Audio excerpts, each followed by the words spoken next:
božanski gnjevu blažujmo, pred višnjim sudcem plačimo.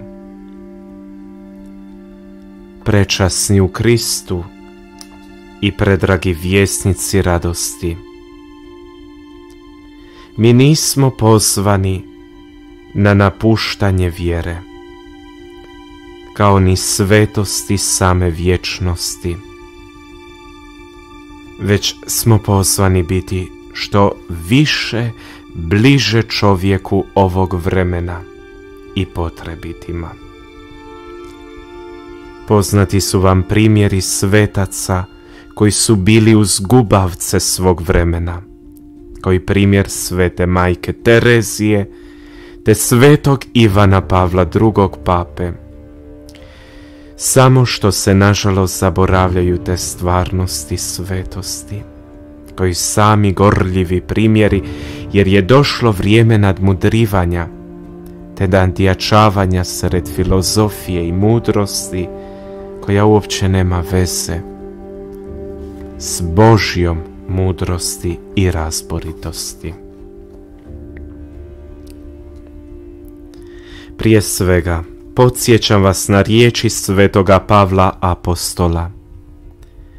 Tko će optužiti izabranike Božje, Bog opravdava. Tko će osuditi? Krist Isus umrije, što više i uskrsnu. On je iz desna Bogu, on se baš zauzima za nas. Tko će nas rastaviti od ljubavi Kristove?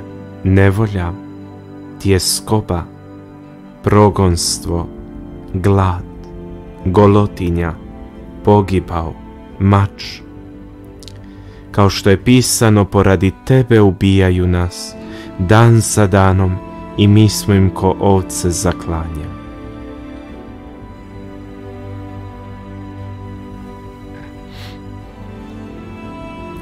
Slušam neko jutro HKR i sred teme ispovjedi čujem riječ penitent. Iskreno, riječ za koju nisam znao dok nisam upisao studij teologije.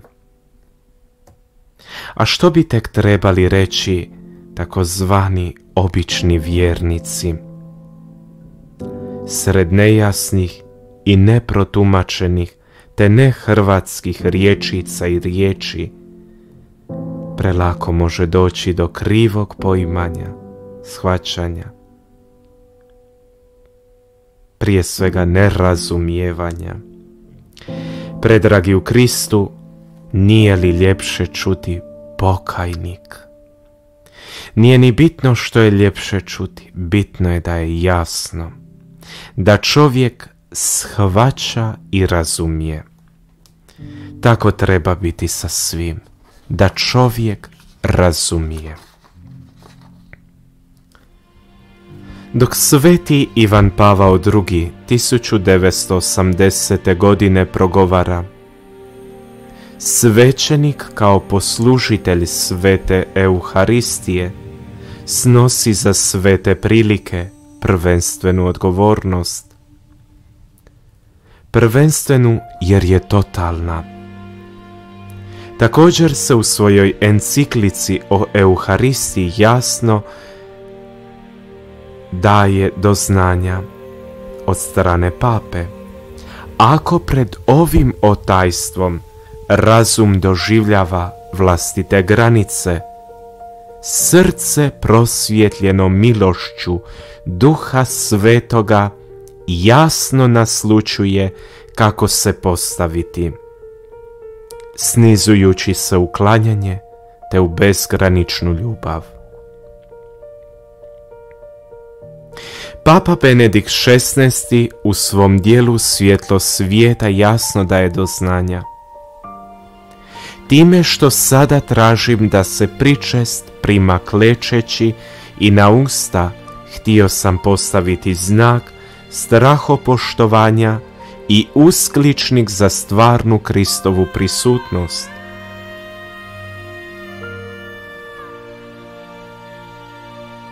Stoji zapisano na jednom mjestu: po apsolutnom pravu, samo svećenik je od Boga opunomoćen i ovlašten da dira svetu hostiju.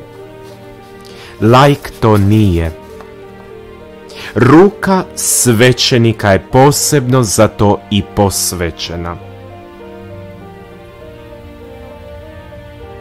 Prestrašno je kako 1970. godine kanadske novine prema Sutrašnjici donose vijest o jednom slobodno zidarskom planu, i to iz godine 1925.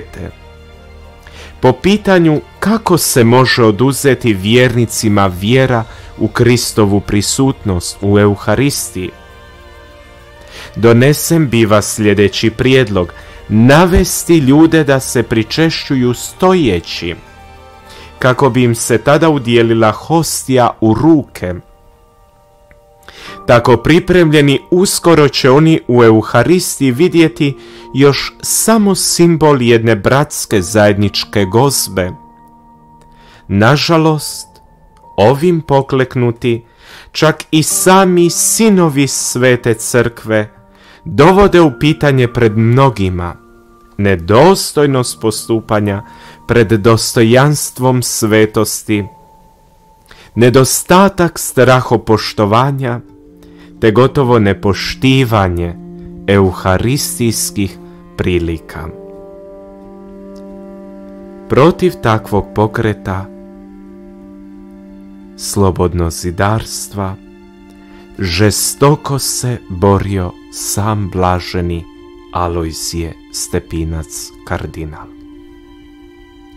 Dakle, mi ne možemo govoriti o takozvanoj svjesnosti nebeskog dara ako se jasno da naslutiti kako takva stvarnost i takvo poimanje svete pričesti nije uopće došlo od Božjih ljudi.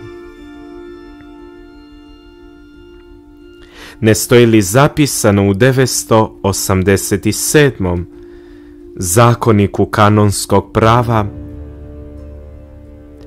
najuzvišeniji je sakrament presveta Euharistija, u kojoj je sadržan, kako taj kanon donosi, prinosi se i prima sam Krist Gospodin i po kojoj crkva trajno živi i raste. Nauk svete dvanaestorice.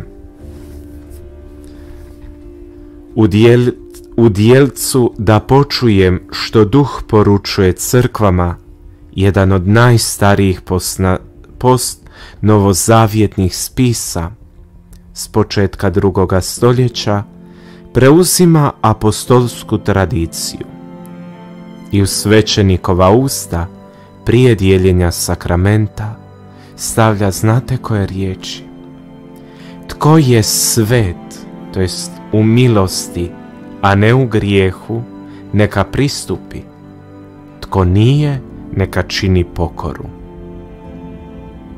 Nadalje stoji: Euharistija je sakramenat onih koji su se dali pomiriti s Gospodinom, koji su postali njegova obitelj i tako se predali u njegove ruke. Žarko molim Gospodina da bude uz nas. Žarko molim nebo svete vječnosti da ostane s nama. Bojim se da ovakvim polaganim uvođenjem nekih novih finoća ne bi došlo do još finije kazne neba. Bojim se da ovakvim postupanjem, da ovakvim postupcima ne dovodimo samo nebo i samog Boga do potpune srdžbe po apsolutnom pravu. Jer je on Bog, on je vladar vladara i gospodar gospodara.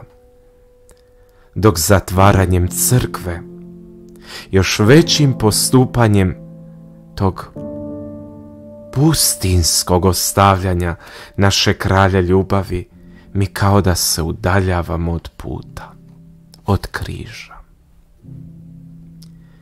Nemoćnima je itekako potrebna prisutnost vječnosti. I to sam mogao vidjeti dok bi kao dijete bio uz oltar,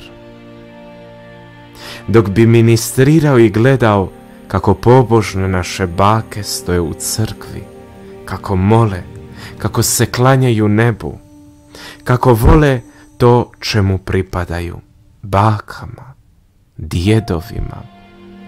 Sakramenti kao i prisutnost svetog neba itekako su potrebni. I mi kao krštenici trebamo biti jedni uz druge.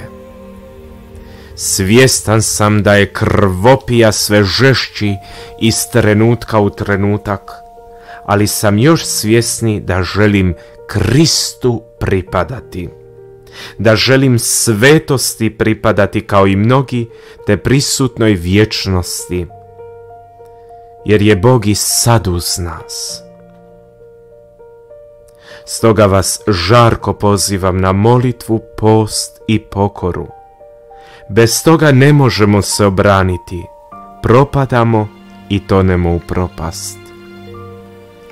Neka nam pruži nebo posljednju šansu za promjenom.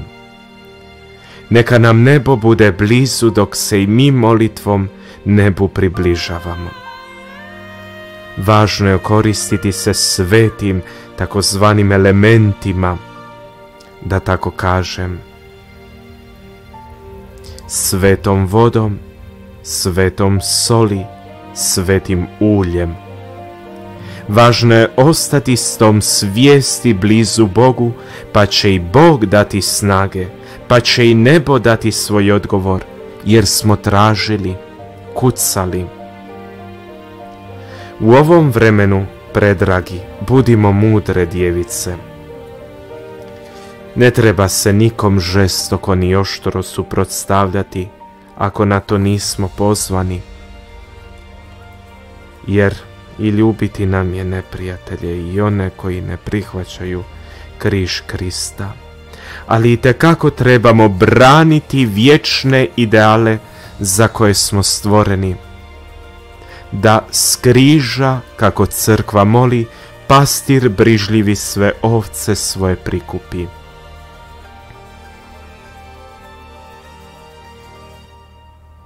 Krstom sve počinje. Svi sakramenti su uronjeni u krst. Stoga je blagoslovljena voda, predragi, ne samo kao simbol ili značenje, već kao temelj svim sakramentima. Itekako značajna stvarnost. Djevice presvete Euharistije, budi uz nas.